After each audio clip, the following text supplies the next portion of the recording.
todos como salvadoreños, los que amamos a la selección, como dice el profe Emiliano, los que no también, necesita el fútbol salvadoreño estar en una cita mundialista y es la oportunidad más grande que tenemos en ¿cuántos años? Podríamos decir.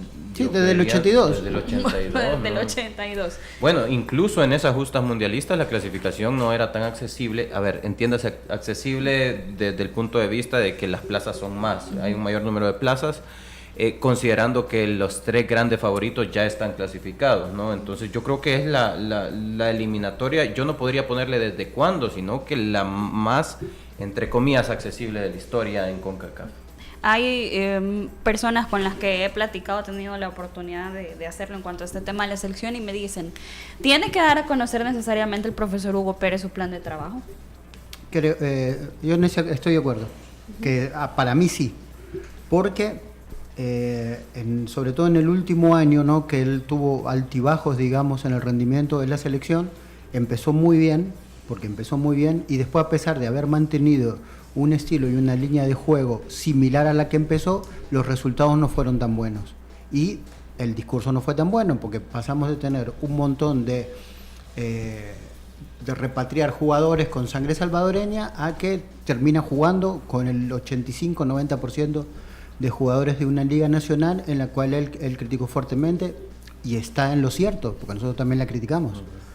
Pero entonces, si la liga de acá no sirve, los jugadores no están bien preparados, ¿por qué termina con un 90%? Entonces, se necesita que todos tengamos esta información, porque si no seguiría dando demasiado de comer a los medios de comunicación o a los medios de opinión como somos nosotros. Porque yo lo que más quiero, y se lo digo de corazón, ¿no?, más allá de que a Hugo Pérez yo le tengo un cariño muy especial, porque cuando yo tenía mi primer experiencia en el país, él había venido a Estados Unidos a retirarse, ¿no? Y a mí me dio un ejemplo espectacular en mi vida. Tenía 22 años, probablemente podía haber terminado en cualquier lado. 22 años jugando en un equipo campeón, cobrando al día y encima viviendo solo. Y él me dio un gran ejemplo que me sirvió para jugar hasta los 37.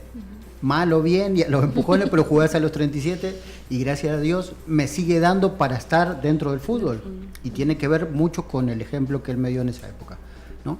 Entonces, a él informarnos a todos cuáles son los objetivos, sobre todo los de corto plazo, porque el de largo plazo ya sabemos cuál es, es decir, al Mundial, sí, y no lo vamos a esconder. Pero, entonces nosotros, y yo como digo, yo quiero acompañar ese proceso, que cuando vengan las críticas, ¿por qué no ayudarlo, hacer un escudo también y decir que si va dentro de los procesos y de los pasos cortos, aunque se pierda o aunque se pierda mal, que vamos dentro de los pasos lógicos, porque puede pasar que en el camino de aquí a la eliminatoria se pierdan varios partidos por cambiar una postura técnica, por que intensifica el trabajo y los jugadores no llegan tan frescos a los partidos amistosos, que nos puede pasar lo que nos pasó el otro día con Nicaragua, que realmente dimos un espectáculo bastante pobre, pero si está dentro de los lineamientos para ir preparando al equipo hacia la eliminatoria y hacia el objetivo final, creo que sería muy bueno para todos, aunque tengamos menos de qué hablar y menos de conjeturar, porque las cosas van a ser bien claras.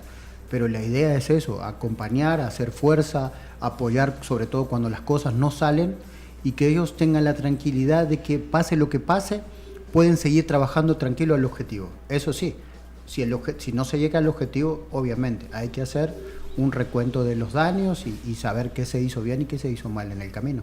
Pero la información a mí me parece primordial en un fútbol como este, donde hay tanta gente y con tanta variedad de opiniones, y no todas las opiniones son positivas, y eso muchas veces daña los procesos de selección.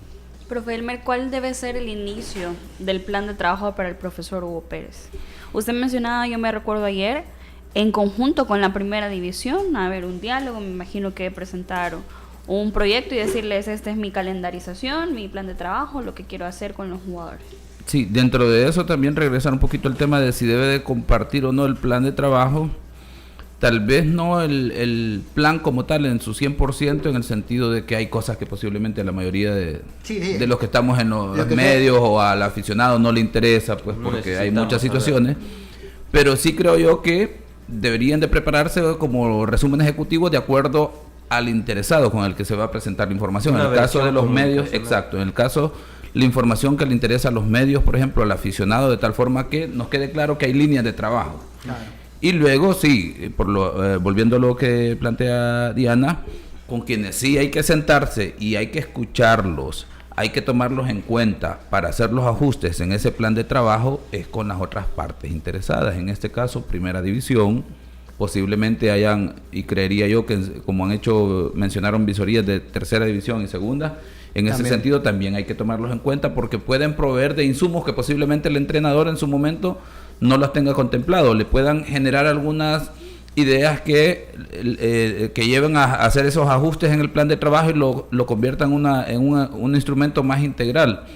Y ahí sí hay que compartir todos los elementos o en todo caso los insumos que le interesan, por ejemplo, el tema de la Primera División, el tema de calendarios, la programación de los entrenamientos, los famosos microciclos o todas las convocatorias que él tenga planteadas. Por ejemplo, se habló anteriormente de campamentos y todas esas situaciones, de tal forma que pueda haber, posiblemente no al 100% lo que quiere el entrenador, pero sí un ajuste en el sentido de que la Primera División diga, bueno, no podemos ceder al 100% y seguramente la Primera División podría justificar por qué, o los equipos en todo caso por el tema de sus intereses, pero sí contribuir en ese sentido, porque de lo contrario vamos a volver a una de improvisaciones en el sentido que hay equipos que posiblemente en este momento no están en circunstancias que puedan comprometer el tema de clasificación, digamos, para la siguiente fase o el tema del descenso, que estén en la medianía de la tabla y tengan tranquilidad. Posiblemente al final del torneo estén en otras circunstancias, pero si ya se han hecho las valoraciones en este momento y se han llegado a acuerdos, pues habrá que tomar esas medidas en ese sentido. Por eso creo yo que con la Primera División principalmente y luego otros actores debe de sentarse el cuerpo técnico, incluso parte del comité o el comité regularizador, de tal forma de que sea un plan integral, ¿verdad?, en el que todas las partes puedan verse beneficiadas. Y obviamente aquí va el punto, el objetivo principal debe de ser la selección nacional. Dentro de eso, como ya lo mencionaba Emiliano, objetivo claro, clasificación para el Mundial 2026. Es que si no se tiene como objetivo claro la aspiración al 2026, ese plan no tiene sentido, porque obviamente en torno a eso debe de girar todo lo demás y luego los ajustes en ese sentido de acuerdo a los intereses de los demás. Por ejemplo, veíamos, si se recuerdan, que tuvimos la oportunidad de darle un poquito de seguimiento al tema de lo que hizo Costa Rica para poder clasificar al Mundial. Tuvieron que parar el torneo, todos los actores dijeron, bueno, vamos a hacer los ajustes y vamos a ir todos en función de la selección. Al final la selección clasifica, todos los equipos que tienen jugadores en la selección se ven beneficiados por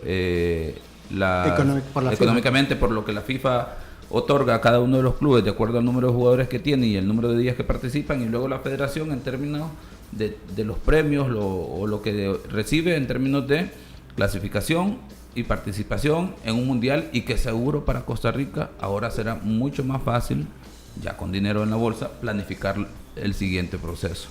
Manuel, en cuanto al tema de los jugadores, siempre ha sido el discurso al inicio, me recuerdo yo, del compromiso que tenían que tener los jugadores con la selección salvadoreña. Se trae jugadores nacidos en Estados Unidos o en otros países a nivel mundial, se les da su pasaporte salvadoreño, tienen la oportunidad de debutar, de estar con la selección, y luego, como dice el profe Emiliano, termina un 80-90% de la selección disputando los partidos con jugadores nacionales. ¿Debe variar la selección entre jugadores de afuera, legionarios, entre jugadores nacionales también? Yo creo que depende. La respuesta depende de cómo vaya siendo el rendimiento de los distintos jugadores. Siempre hemos dicho que las puertas no deben estar cerradas ni para los foráneos, que es una herencia del proceso anterior que me parece que hasta cierta medida es buena. La herencia del proceso anterior, en donde se involucró a cierta cantidad de jugadores que formaban parte, nacidos en otro país y que formaban parte de otras ligas. Hasta cierta medida eso es bueno. Yo creo que no debemos cerrar las puertas a que el 100% o tanto porcentaje tiene que ser salvadoreño. No, siempre deben estar abiertas las puertas, tanto para este tipo de jugadores que vienen de afuera, como también para jugadores que están en la liga local, que al final terminaron, como bien decís, demostrando que son capaces de muchas cosas. Pero yo creo que depende mucho de cómo se comunique. Lo que estamos hablando creo que es vital, porque si no, todos los medios de comunicación, y nosotros también incluidos, comenzamos a juzgar el trabajo a partir de objetivos que no son los objetivos que probablemente tenga planteado el entrenador, ¿no? Entonces, bajo cualquier otro, dentro de cualquier otro élite o cualquier otro tipo de fútbol a nivel mundial, el entrenador no tiene por qué venir y decir, este es mi plan de trabajo ante los medios de comunicación. Puede presentarlo tal vez ante su federación, ante su jefe, sí, pero nuestro entorno es distinto. Sí. Nuestra situación es distinta, ¿ya? Porque es una situación en la que no somos, por ejemplo, o el entrenador de nuestra selección no es Luis Enrique de España, en donde no importa lo que diga la prensa, la decisión de la federación va a permanecer fija y va a permanecer impune. Nadie se va a meter en esa decisión. Creo que nuestro entorno es distinto, nuestra realidad es distinta, y creo que, como bien menciona el profesor, una versión adaptada a la medida de los medios de comunicación de su plan de trabajo sería lo más adecuado. Porque muchas veces venimos y decimos, el entrenador de la selección no debe estar porque se perdió con Nicaragua.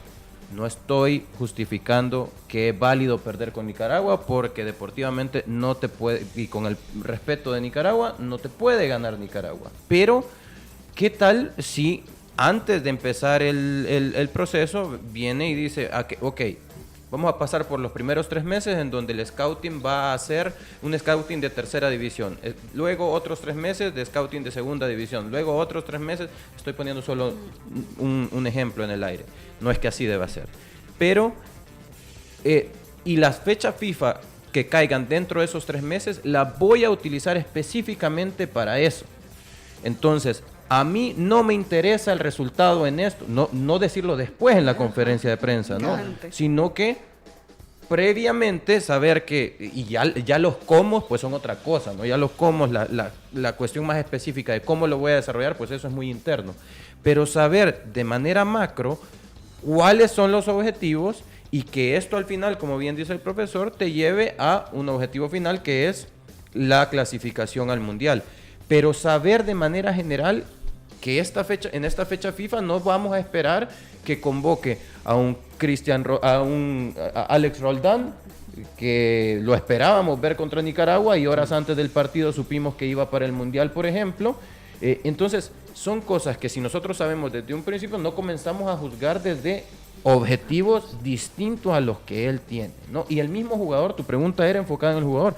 Yo cité a Alex Roldán. Yo si soy Alex Roldán, sé que en estos 3 meses no me tengo que preocupar porque no me llamen, ¿no? Porque se están dedicando a otra cuestión. Claro. Entonces, creo que es lo más claro que podemos tener. Me gustó lo que dijo usted, profe, de que eso sirva para nosotros también como escudo, tener o decir, estos son los objetivos del profesor Hugo Pérez, esto es su plan de trabajo, tenemos conocimiento del mismo, por ende hay objetivos planteados y podemos decir, esto tenía que pasar para llevar a tal situación o era consecuencia de lo mismo. Sí, porque nos centramos mucho en la que para mí fue una mala presentación contra Nicaragua y todo lo que trajo históricamente esa pérdida, ¿no? Que es muy pesada y que lamentablemente este cuerpo técnico va a tener que vivir con eso. Porque la gente que no analiza, como queremos analizar nosotros, paso por paso, cuando tenga un problema, lo primero que le va a tirar es, perdiste históricamente por primera vez con Nicaragua, ¿no? Y no queremos que ese sea el análisis de su trabajo. Pero son cosas que si llevas por primera vez al goleador del torneo, que es el Chico Argueta, que la verdad que tuvo muy poco para hacer porque peleaba en desigualdad de condiciones físicas primero y después de poco conocimiento con sus compañeros, entonces puede ser que no tenga el rendimiento que tiene su equipo. Pero nosotros salimos a decir que no, que el goleador del torneo no sirve. No. ¿Ve? Así de minimalistas somos, así somos. O animalistas. Exacto, Así de animalistas somos. Y no, es un chico que tuvo los primeros minutos por primera vez en la historia, que el año pasado jugaba en segunda, y hoy fue el entrenador, el delantero de suplente, pero fue el delantero de una selección nacional. Entonces, primero, por las cuestiones técnicas, ¿no? Por todo lo que, las ventajas que damos a la hora de la preparación. Empezando con la infraestructura que tenemos. Ahí damos un montón de ventajas. Después, tal vez, los métodos de trabajo, eso es otra cosa. Y después, encima, das la ventaja de que es un chico que emocionalmente no había vivido nunca una... A mí me pasó con 30 y pico de años que fui a jugar contra Panamá en eliminatorias a Panamá y yo estaba parado escuchando el himno y se me caían las lágrimas. Y es imposible, o sea, no es imposible, pero jugar así no estás al 100% de tus condiciones. Hasta que te recuperas es otra cosa. Entonces yo no me quiero imaginar lo que vivió ese muchacho en ese momento, por todo lo que pasó. Entonces, por eso es que queremos. Y a mí me parece muy bien que lo llame Arqueta, que tenga microciclos con él, que vea qué le puede aportar a la selección, que no. Tal vez en su equipo es 9, pero aquí lo hace jugar por el costado o los tira unos metros más atrás.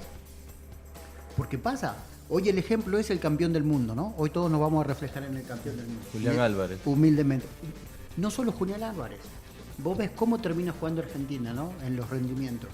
A Dibu Martínez hace 4 o 5 años no lo conocía nadie. No. Molina es suplente en el Atlético de Madrid. Bueno, Cuti Romero tuvo un paso destacado, digamos. Otamendi era un tipo que cuando se fue de la Premier League dijeron que estaba acabado. Sí. Y fue uno de los mejores centrales del Mundial. Tagliafico juega en el Lyon, acaba de pasar al Lyon, digamos que mejoró, pero es alguien que uno no tiene en el radar. Vos decís, ¿quiénes son los 10 mejores lateral izquierdo? Y ni a Tagliafico ni a Acuña los tenés. Claro. Acuña es suplente también en el Sevilla. Y después Paredes tampoco se fue del PSG porque no jugaba. En la Juventus también va y viene. Y así un montón de jugadores. A McAllister no lo conocía nadie. A Enzo Fernández muy poco. Aún en Argentina era criticado porque veían otros volantes centrales con más proyección que él. Los del otro equipo, otra vez no quiero decir malas palabras del mediodía, los otros de azul y amarillo, esos decían que tenían un volante mejor que él. Bueno, y así un montón. Julián Álvarez en todo caso, Di María era otro que estaba desahuciado. Y así vamos. Entonces, por eso es que necesitamos información y por eso es que también sabemos que un cuerpo técnico de una selección nacional, con todo lo que sabe y con el tiempo de trabajo que tiene, puede potenciar jugadores que aún no son tan buenos en sus equipos, por forma de trabajo, por ideología, por confianza también, y porque uno cuando se pone la camisa de la selección se cree un superman, un superhéroe, y puede potenciarse de esa forma. Entonces, por eso es que queremos... Y yo hablo siempre en primera persona, pero los incluyo, que queremos apoyar este tipo de proceso, porque sabemos que se puede llegar, que va a ser difícil, sí, muy bien, pero si no tiramos todos juntos del mismo barco o del mismo carro, va a ser muy difícil. Y tirar del mismo carro no quiere decir no criticar las cosas que vemos que están mal, pero tenemos que ir todos en una misma línea para apoyar al entrenador. Y como decimos, decirlo antes, no después. El objetivo no se cumple. Yo dije que Hugo Pérez iba a fracasar. Yo creía no. Apoyemos hasta donde se puede. Si él no puede, bueno, después ir en otra línea, buscar a otro entrenador si se tiene que traer otro, pero siempre tratando de apoyar los procesos. Tenemos demasiadas divisiones y empezando por la primera división, porque la primera división es donde se nutren las selecciones y sabemos que internamente están divididos. Entonces, si las divisiones empiezan por ahí y encima el periodismo, la opinión, la gente y todo lo demás seguimos dividiendo, va a ser, por más que entren son 127 federaciones, por más que entren 126 a un mundial, vamos a seguir siendo siempre la que quede afuera, porque no apoyamos los procesos y podemos empezar de ahora. Y también si apoyamos todo este proceso puede ser que no lleguemos, porque seguimos dando ventaja en cuestiones de infraestructura, de planificación, de calidad de jugadores, de calidad de entrenadores, de calidad de dirigentes, de calidad de opinólogos, de todo. Sí. Pero tener información al respecto hace que sospechemos menos de cosas y que apoyemos más los procesos. Y dentro de eso, complementando lo que dice Emiliano, es que Cuando das a conocer, número uno, tu objetivo general, por ejemplo, dependerá del que esté planificando y cómo ejecutará todas las asociaciones, vendrán los objetivos específicos, que deberían de ser de 3, pensaría yo, a un máximo de 5. Y luego todas esas actividades que te van a llevar a cumplir tus objetivos específicos, a tu objetivo principal o el general.